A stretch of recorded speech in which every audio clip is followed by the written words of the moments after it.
يا سيدي يا رسول الله خذ بيدي ما لي سواك ولا ألوي على أحد فأنت نور الهدى في كل كائنة وأنت سر الندى يا خير مؤتمد وأنت حقا غياث الخلق أجمعهم وأنت هادي الورى لله ذي السدد يا من تفجرت الأنهار نابعة للوحيد الفرد لم يولد ولم يلد وأنت حقا غياث الخلق أجمعهم وأنت هادي الورى لله ذي السدد يا من يقوم مقام الحمد منفردا للوحيد الفرد لم يولد ولم يلد يا سيدي يا رسول الله خذ بيدي ما لي سواك ولا ألوي على أحد فأنت نور الهدى في كل كائنة وأنت سر الندى يا خير مؤتمد يا من تفجرت الأنهار نابعة من أسبوعيه ثرى والجيش بالمدد إني إذا سمني ضيم يروعني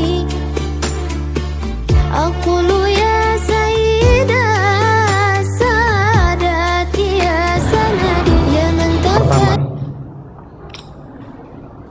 saya mau tanya, siapa nabi yang terkenal dengan ketampanannya?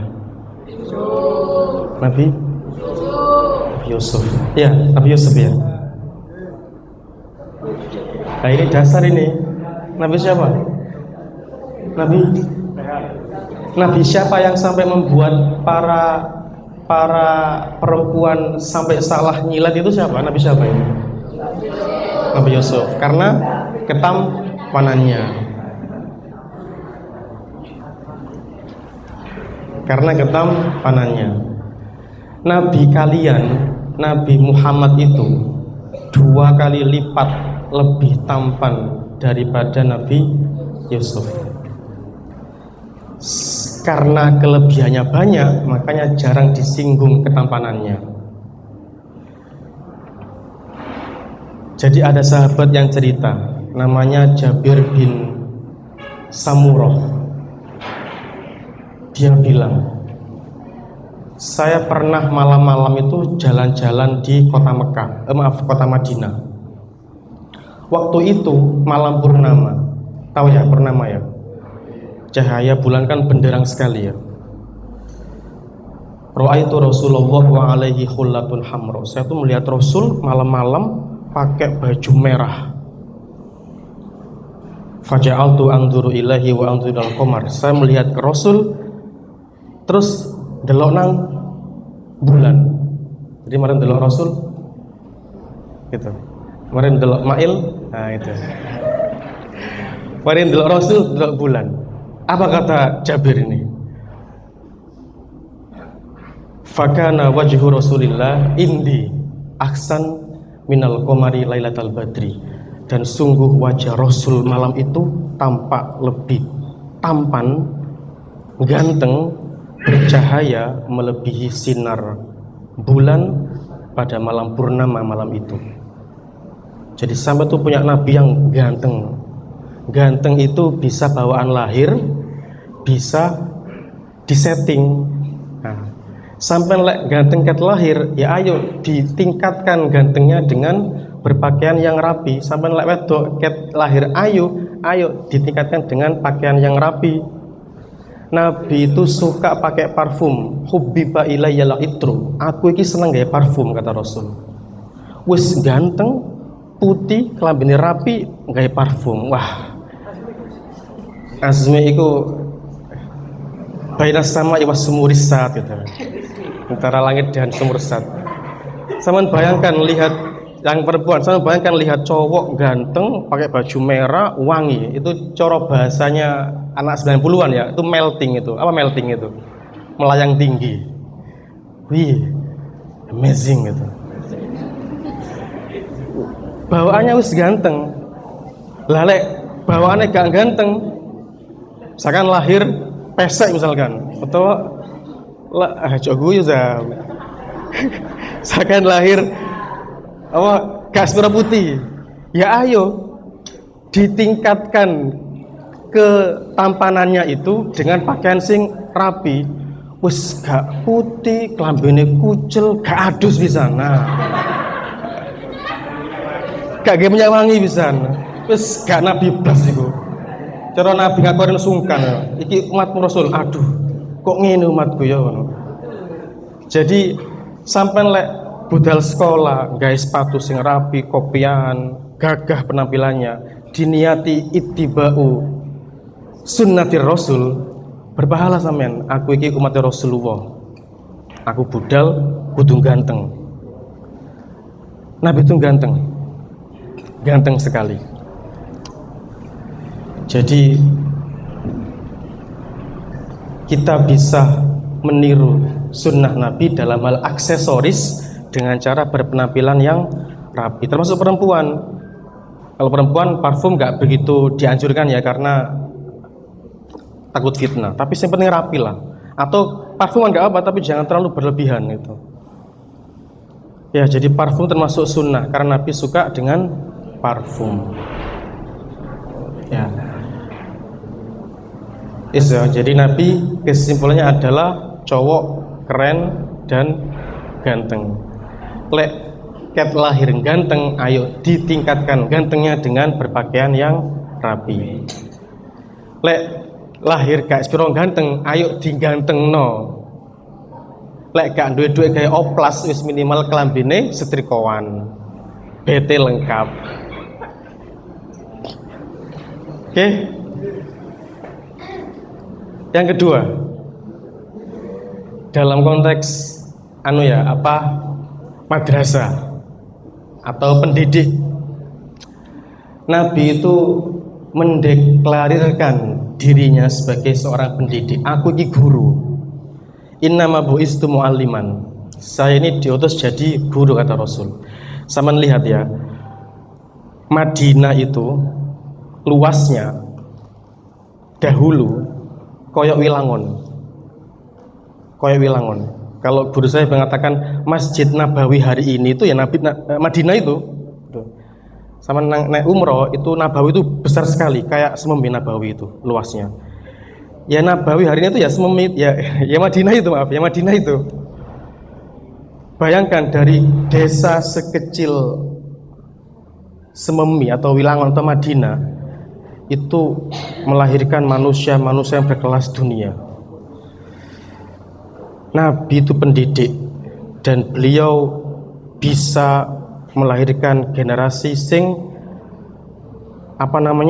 menempati pos-pos yang tepat. Contoh, dengarkan Vino. Nabi duwe Bilal bin Rabah. Tahu Bilal bin Rabah kalian? Siapa itu? Yang adzan. Jadi Nabi itu punya orang-orang, punya murid-murid sing sudah siap tarung semua. Nek masalah suara Bilal maju. Lek masalah ekonomi Abdurrahman bin Auf maju. Lek masalah tarung jenderal ono jenenge Khalid bin Walid maju.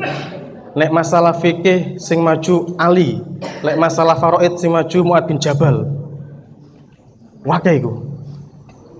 Dan semuanya sudah disiapkan oleh Rasulullah sebegitu matangnya, sampai pas beliau wafat jalan sendiri sudah. Ketika Rasul wafat itu Islam mek nang Arab tok. Islam sampai tembus nanggone Afrika, Asia, bahkan Eropa di Andalusia, Spanyol itu setelah Nabi wafat. Kok bisa, Pak? Kok bisa Nabi menciptakan generasi kayak gitu? Ya karena wonge pinter, sing diajari nurut. Masih yo gurune pinter, lek sing diajari gak nurut ya gak dadi. Atau masih yo sing diajari nurut tapi gurune gak pinter ya gak dadi. Nabi itu ketika melahirkan sosok seperti Bilal, beliau juga punya suara sing bagus. Kata Anas bin Malik, Nabi itu tampan dan suaranya bagus. Beliau sekali berteriak, itu teriakannya sampai tembus sampai 1 kilometer. Ada hadisnya itu. Jadi ada Nabi itu sedang majelis, kemudian beliau bilang, "Ijlis, duduk." Iku sampai senanggone rumah Kalisari krungu iku. Melu lungguh. Padahal dia nggak masuk khitabul kalam, nggak masuk yang diajak bicara. Maka lahirlah sosok seperti Bilal. Gitu. Jadi Nabi punya, saman pernah memanah. Nggak tahu ya. Ada sahabat namanya Sa'ad bin Abi Waqqas. Itu punya keahlian berkuda sambil memanah tepat sasaran. Sampai lek delok olimpiade, memanah itu pasti berdiri lurus. Ngeker. Tepat nanggone lingkaran itu. Nabi itu melatih Sa'ad nggak berdiri, tapi kamu naik kuda Sa'ad, kamu naik kuda sambil megang panah, bisa nggak kena sasaran itu? Dia gagal, berkali-kali gagal. Tak kayak contoh, bayang no, maju Nabi Muhammad itu. Tak kayak contoh, berkuda beliau, tras, kena. Segitu bangganya para sahabat dengan Rasulullah. Sampai ketika di madrasah sudah tersedia guru-guru yang hebat. Sampai kalau pengen jadi MC yang handal ada Pak Aan itu. Meskipun Pak Aan MC handal, kalau sampai nggak mau belajar, ya nggak akan ada lahir MC yang handal di madrasah Al-Fatih. Sampai punya kepala madrasah yang hafid 30 juz, Gus Sodik. Sampai kalau bisa memanfaatkan, ya gali ilmunya. Meskipun punya guru hafid, tapi kalau muridnya enggan, ya nggak jadi. Sampai punya guru yang pandai bahasa Arab, Pak Fauzi, ya dikeruk ilmunya. Meskipun ada Pak Mat, kalau sampai nggak bisa menggali, ya nggak jadi. Sampai punya saya yang lulusan Mesir misalkan, kalau nggak bisa manfaatkan, ya sama aja. Kita bisa untuk membukakan peta jalan menuju impian kalian, tapi masalahnya adalah mau ndak kalian untuk ikut peta itu. Ini loh caranya nanggone Mesir.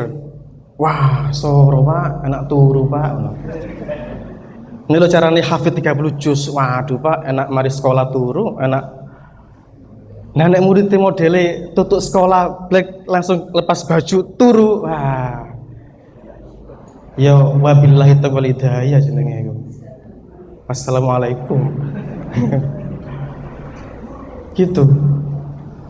Jadi kita sudah tersedia guru-guru yang hebat, yang sehebat apapun ketika tidak ada ghirah dari muridnya maka tidak akan jadi. Dan Nabi itu berhasil pada puncaknya membawa murid-muridnya sampai menguasai dunia. Kila sepertiga dunia, bahkan 2/3 dunia. Ya, jadi beliau termasuk kehebatannya adalah berhasil merubah Arab yang dulu terkenal dengan peradaban yang buruk menjadi negeri atau menjadi komunitas yang madani, yang mampu menggebrak dunia. Jadi orang-orang seperti Umar itu kelas dunia semua itu sudah, bukan kelas kampung.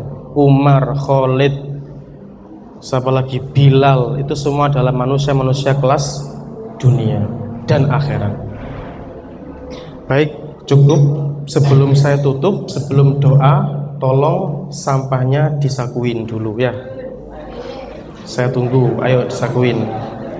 Nanti di bawah ada sampah di bag hijau besar, dilempar di sampah itu. Ya.